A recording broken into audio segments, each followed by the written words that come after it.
amados irmãos, minhas queridas irmãs, que a graça de Deus seja com todos nós e nos abençoando para abrirmos a palavra de Deus e estudarmos mais uma linda e bela lição da Escola Sabatina.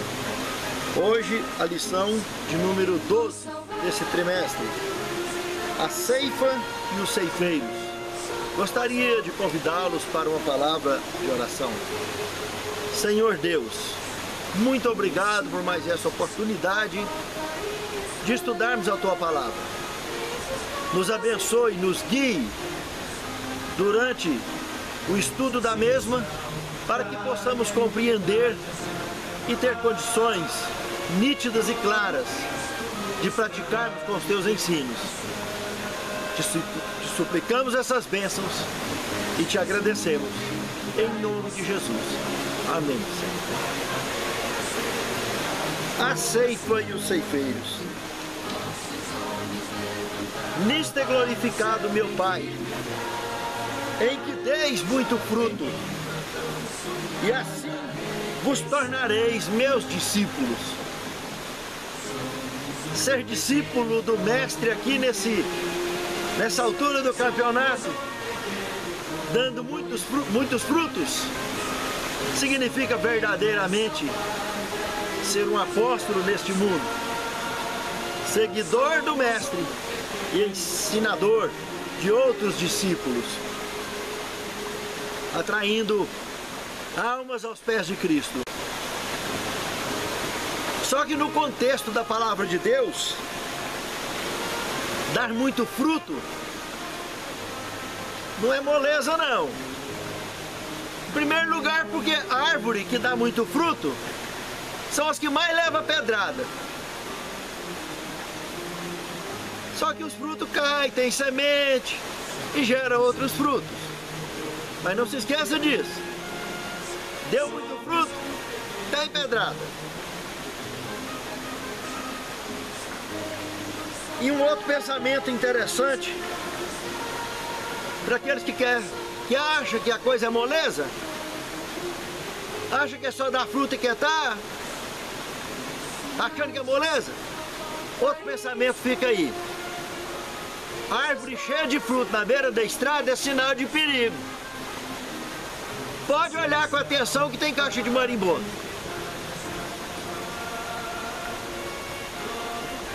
O servo de Deus tem que dar fruto e não pode parar de dar fruto. Se parar de dar fruto, lembra da videira? Lembra do lavrador? Lembra da poda? Gás secando para pegar fogo.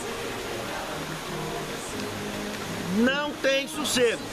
É fruto, sempre fruto. Não se esqueça disso. Não pode parar. Essa é a obra de Deus, não é nossa obra. O pão dos mendigos. Aqui também muitas lições interessantes nós temos aqui. O nosso sustento espiritual, a palavra de Deus, desde a antiguidade, desde Adão, o próprio Pai pessoalmente ministrou a palavra lá no Éden, antes de colocá-los para o lado de fora. E aí começou uma história de pão da vida para os mendigos, os pecadores. Mas alguns textos foram indicados para que aprimorássemos esse entendimento. Em São João, no capítulo 1, verso 40 ao 46, nós vimos que os primeiros discípulos, só de olhar para Cristo era atraído para Ele. Ele só olhava e dizia: segue. E eles vinham. O Evangelho de João, capítulo 4, versículo 28 ao 30, nós podemos perceber que a mulher samaritana deixou o cântaro, saiu, mas veja bem, ela estava do lado de Jesus, quando ouviu Jesus, e encheu o olho de luz, não teve dúvida, deixou a profissão velha, deixou tudo, correu na cidade e arrastou multidões. para os pés de Cristo. Encheu o olho de luz e o corpo se tornou luz. Se no teu olho tiver luz, todo o seu corpo será luz. Se no teu olho tiver trevas, todo o seu corpo será trevas.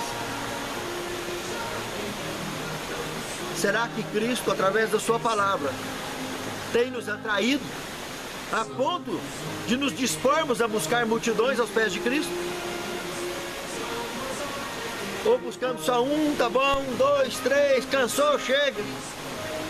Enquanto tivermos vida, não podemos parar de falar, de testemunhar da salvação que recebemos e está à disposição para todos.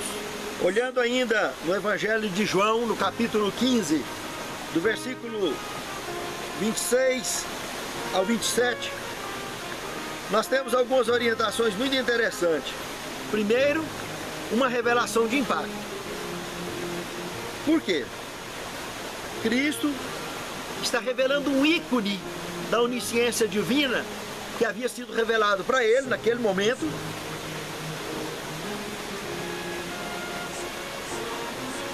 Muito interessante. O primeiro ponto é que haveria uma parceria com a missão do Espírito. Esse é o primeiro ponto. O segundo ponto, na altura do verso 26 e 27 do capítulo 15, além da missão, do envolvimento nosso na missão do Espírito, no verso 27 ele diz que dareis testemunho porque estáis comigo desde o princípio. Epa! Olha aí o ícone da revelação sagrada, da onisciência divina.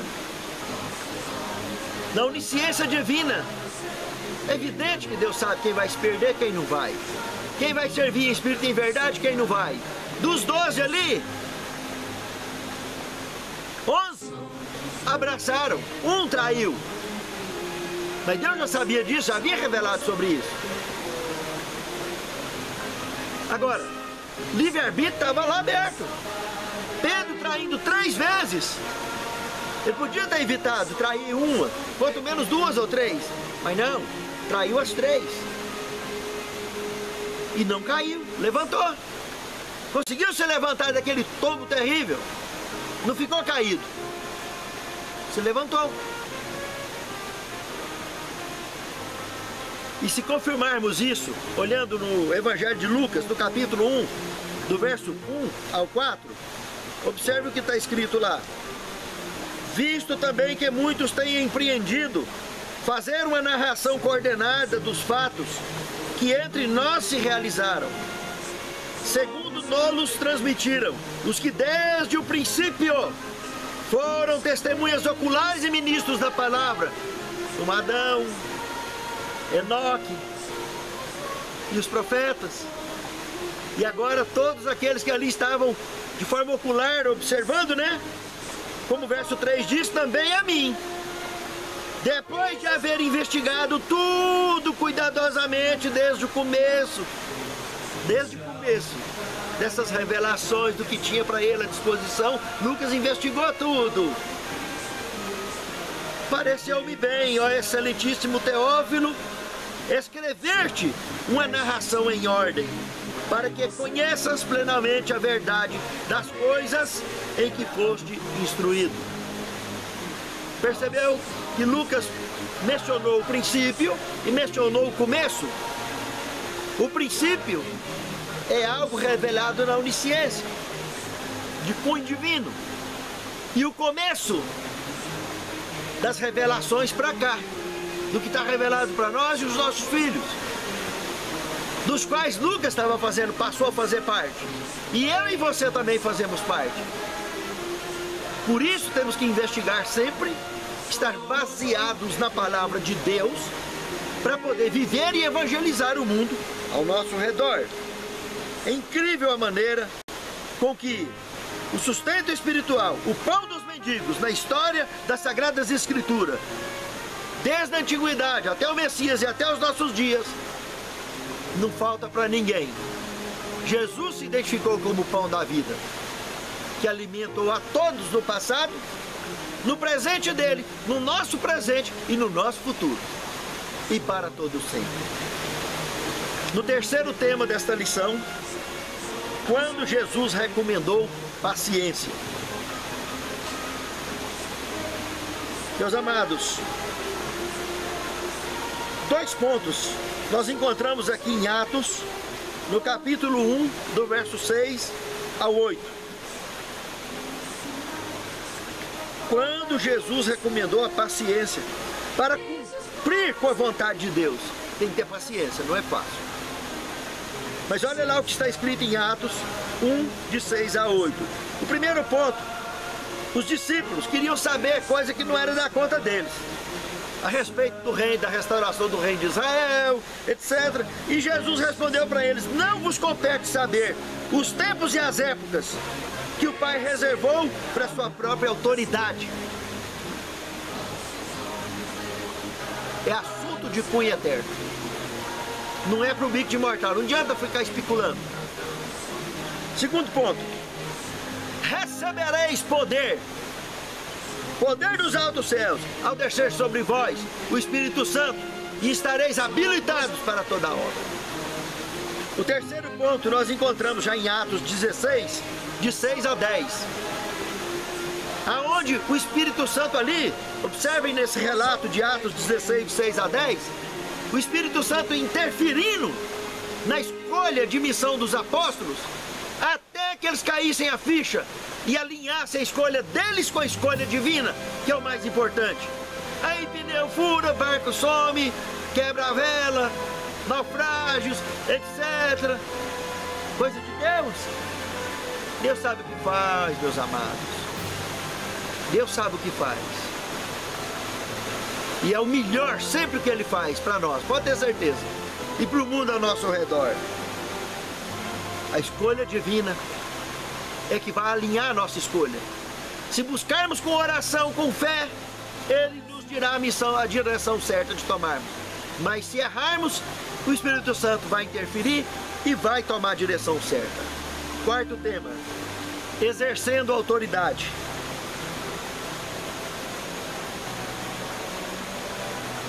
A missão dos 12,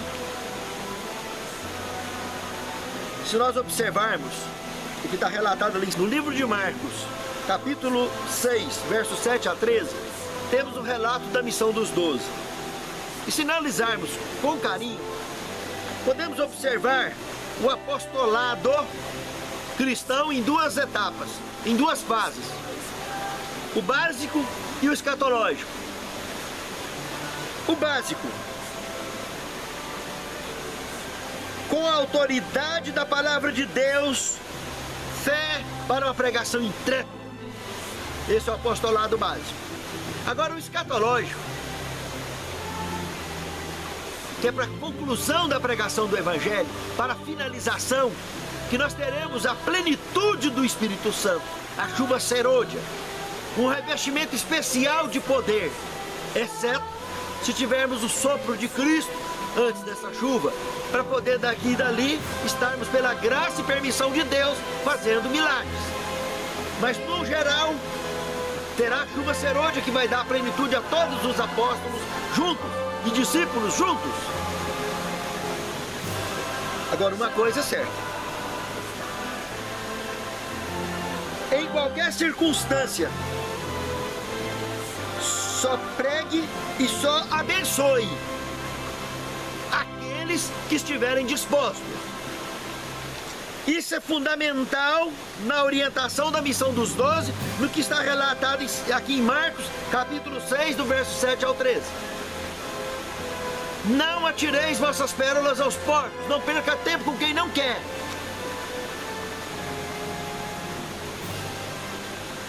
Pregue para quem quer, para quem está buscando. Saiba você que no dia a dia de nossas vidas, enquanto muitos estão dormindo, sossegados, tranquilos, tem almas clamando nos presídios, nos hospitais, nos bairros, em volta da igreja, em volta das nossas casas, clamando pela verdade, clamando pela salvação, clamando pela paz de Cristo. E nós estamos fazendo o quê? Cadê a nossa missão? Cadê o nosso chamado?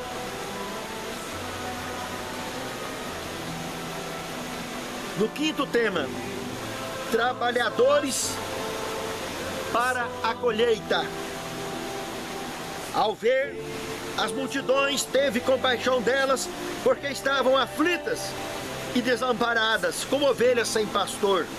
Então disse a seus discípulos: a seara é grande, mas os trabalhadores são poucos.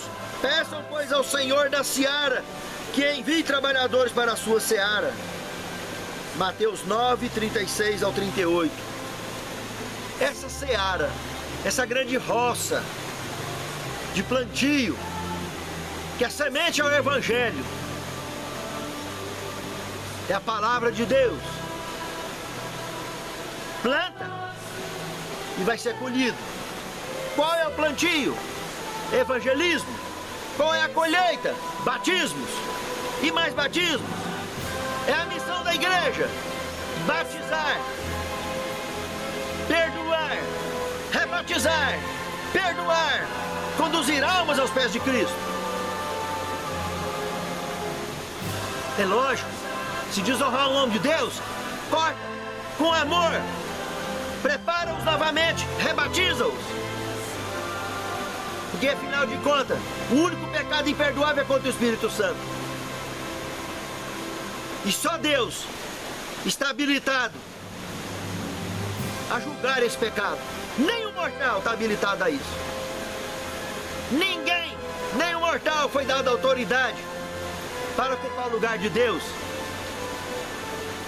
Portanto, o único pecado imperdoável é a blasfêmia contra o Espírito Santo. O resto, tudo tem perdão. E é missão da igreja perdoar, batizar, rebatizar e levar a obra até o fim, com almas aos pés de Cristo e não fora dos pés de Cristo. Não é tirar almas dos pés de Cristo. Se tira, disciplina, mas prepara-os e traga-os de volta e batize-os. Não fica criando regra em cima de regra. Ah, é 10 anos, é 5 anos, é 20 anos, que isso não tem base bíblica. Isso é antibíblico. É imoral com relação à Bíblia colocar esse tipo de regra, essa tradição de homem. Não tem a menor base bíblica e nem no Espírito de Profecia para ditar regra, para perdoar as pessoas, para levar aos pés de Cristo de volta. Temos sim obrigação de disciplinar, mas temos obrigação de perdoá-las tão logo elas estiverem preparadas novamente, estiverem aceitando. Não cabe a mim e a nenhum líder nesse mundo julgar se a pessoa que está pedindo o batismo está preparada ou não. Se ele assumiu a conduta diante dos homens e diante de Deus de viver, de ser uma nova criatura, não cabe a nenhum mortal questionar isso. Pelo contrário, é perdoar, rebatizar e levar a obra adiante. E essa é a missão da igreja: perdoar, batizar o tempo todo. Essa é a missão. Quem perdoa é Deus. Mas se nós excluímos, como igreja temos que estender o perdão de Deus a eles. Do mesmo jeito que nós incluímos, que nós excluímos, nós reincluímos. E essa é a missão como igreja, fundamentada no amor de Cristo. Maria Madalena, com o mesmo pecado, foi 3 vezes seguido. E Jesus perdoou todas as 3. Até que ela se tornou uma grande mulher na obra de Deus. Do jantar de Simão para frente.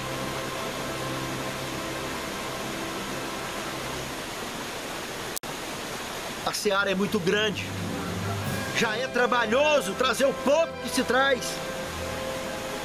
Imagine se agora um monte de fariseus fica criando regras em cima de regras, dificultando ainda a conservação daqueles que estão. Nós temos que colher e nós temos que conservar. O que está sendo feito para isso? Que eu saiba, conservar envolve toda uma estrutura administrativa, congregacional, para conservar almas dentro da igreja, não é fora da igreja. Escola sabatina, culto, coral, música, classes bíblicas, TV Novo Tempo, tudo isso faz parte da seara. E tudo isso deve trabalhar e promover. Plantar, colher e conservar. Envolve batismo, envolve perdão, envolve amor, acima de tudo. E jamais envolveria tradição humana sobre a palavra ou a autoridade divina do ID. É andar na contramão do ID, ficar inventando regras contra a palavra de Deus, contra o progresso, contra a evolução da colheita na grande seara, que já tem tão poucos trabalhadores. Devemos orar para que Deus mande mais trabalhadores, para que levante mais trabalho. Devemos trabalhar para isso, para promover mais e mais obreiros para essa grande causa. Fazer todo o possível para que um obreiro consiga trabalhar com tranquilidade, com as ovelhas que lhe é colocado em suas mãos, e não sobrecarregá-los, para que não deem conta do recado que Deus tem pedido a todos como igreja. E para isso acontecer, é muita oração, muito poder, muita pregação, muito batismo, muita orientação. Não se esqueça que nos dias apostólicos, pregava e batizava na hora. Tinha que ficar 1 ano, 2 anos, 3 anos dando estudo bíblico para ninguém, não. Consagração é coisa da vida inteira. Não é condição básica para o batismo. Condição básica para o batismo é aceitação. Aceitou a Cristo, está disposto a andar com Cristo. Sim, dá o preparo, mas é coisa básica. O suficiente para que ele se enquadre ao perfil da palavra de Deus e possa servir em espírito e em verdade, progredindo, sendo acompanhado pela escola sabatina, pelas visitas missionárias, pelo envolvimento nas programações certas, levando com seus mestres, com seus alunos, com seus professores, para dar estudos, para aprender a dar estudos, promovendo cursos de obreiro voluntário em cada igreja, ensinando como evangelizar, como falar, como chegar em alguém, como abordar de uma maneira segura. Coisa que uma igreja que tem comportagem, tem tudo, é fácil. Pessoas envolvidas, servos de Deus, que têm condição para isso, de dar orientações básicas que vai trazer êxito às abordagens de maneira correta e, acima de tudo, ao foco principal: ide e batizai, ensinando tudo que eu vos tenho ensinado. Esses são os trabalhadores da colheita. Sexto tema: perdidos e achados. Aqui a palavra de Deus nos apresenta Lucas capítulo 15, mostrando que nesse mundo tem 4 tipos de pecadores. O primeiro, a ovelha perdida. É aquele que sabe que está perdido, mas não está achando o caminho de volta.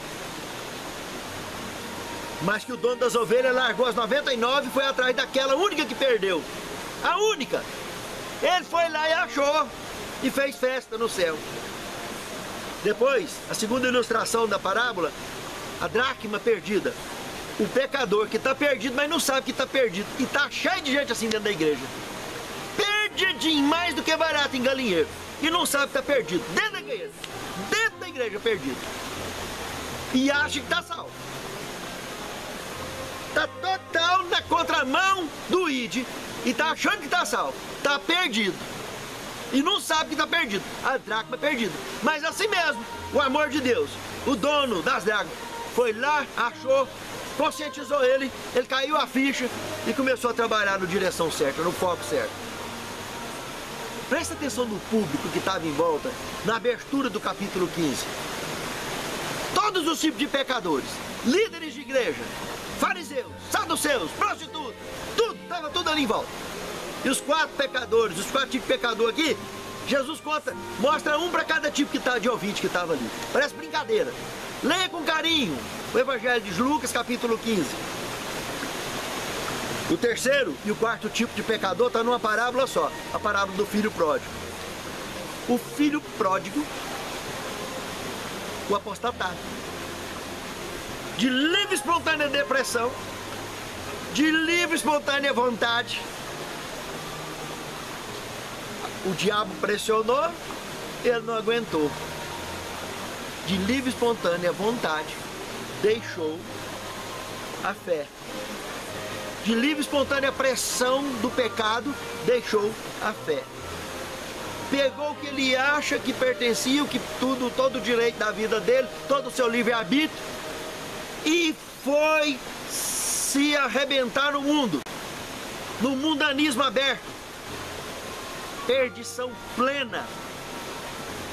Mergulhou na lama do pecado. Mas quando ele viu que o oxigênio acabou, estava morrendo. Ele não estava comendo carne de porco. Ele estava comendo comida de porco. Aí o bicho pegou. Ele pôs o nariz para fora da lama igual a capivara quando está afundada. E viu que ainda existe oxigênio. Lembrou do pai. Tem gente que a vida inteira dentro da igreja apostatado. Segura na mão de Cristo igual Pedro, mas afundou. Porque ele quer olhar para trás, é para o mundo. Igual a mulher de Ló. Não virou sal, Pedro, porque está segurando a mão de Cristo. Mas ele cuspiu sorrisal mais de uma semana quando saiu daquele lugar. De tanto beber água salgada. É assim que você quer andar na fé cristã? Andando afogado no mar ou na lama do pecado? Esse é o apostatado, é o filho pródigo. Mas com a graça de Deus ele teve a oportunidade de voltar. E teve a representatividade do Pai Celeste, do céu, da igreja, que sempre está com braços abertos e deve estar assim, para receber. Perdoar.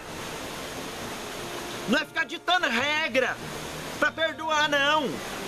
É pega o anel logo e põe no dedo. Reinclua ele na família imediatamente. Não é esperar 2, 3, 4, 5, 10 anos, não. Que conversa é essa? Onde você arrumou isso? Tenha dor em nome de Jesus Cristo. A palavra de Deus é clara. Pegou o anel de imediato, tirou, cortou o cabelo dele, cortou a unha, lavou, tirou os piolhos e deu um banho. E já deu logo, foi uma festa.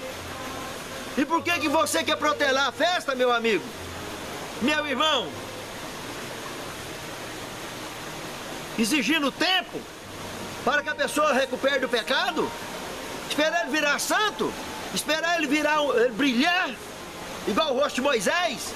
Jesus ainda não voltou para isso acontecer, não, meu amado.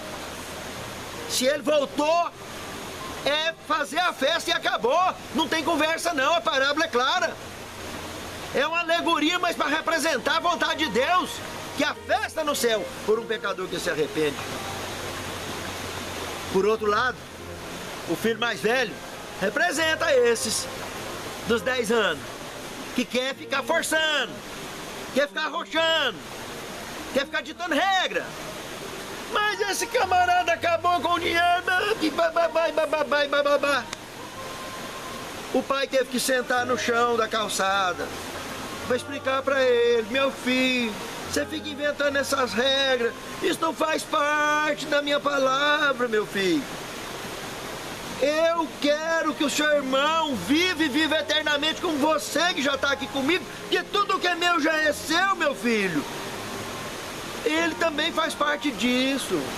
Eu morri por causa dele também, meu filho. Reflita um pouco. Afinal de contas, a herança, a forma que ela foi distribuída, ele já perdeu a parte dele. O que sobrou para ele é esse caquinho que tá aí, ó, magrinho. Vamos ajudar ele a engordar o menos um tiquinho, pra ele ter força, para poder não deixar outros filhos apostatar, outras ovelhas sair do aprisco. Ele servir de exemplo, um amostruário vivo, do testemunho vivo, do perdão e da misericórdia paterna e celeste e da palavra de Deus. Esses são os 4 tipos de pecadores. Qual deles você se encaixa melhor?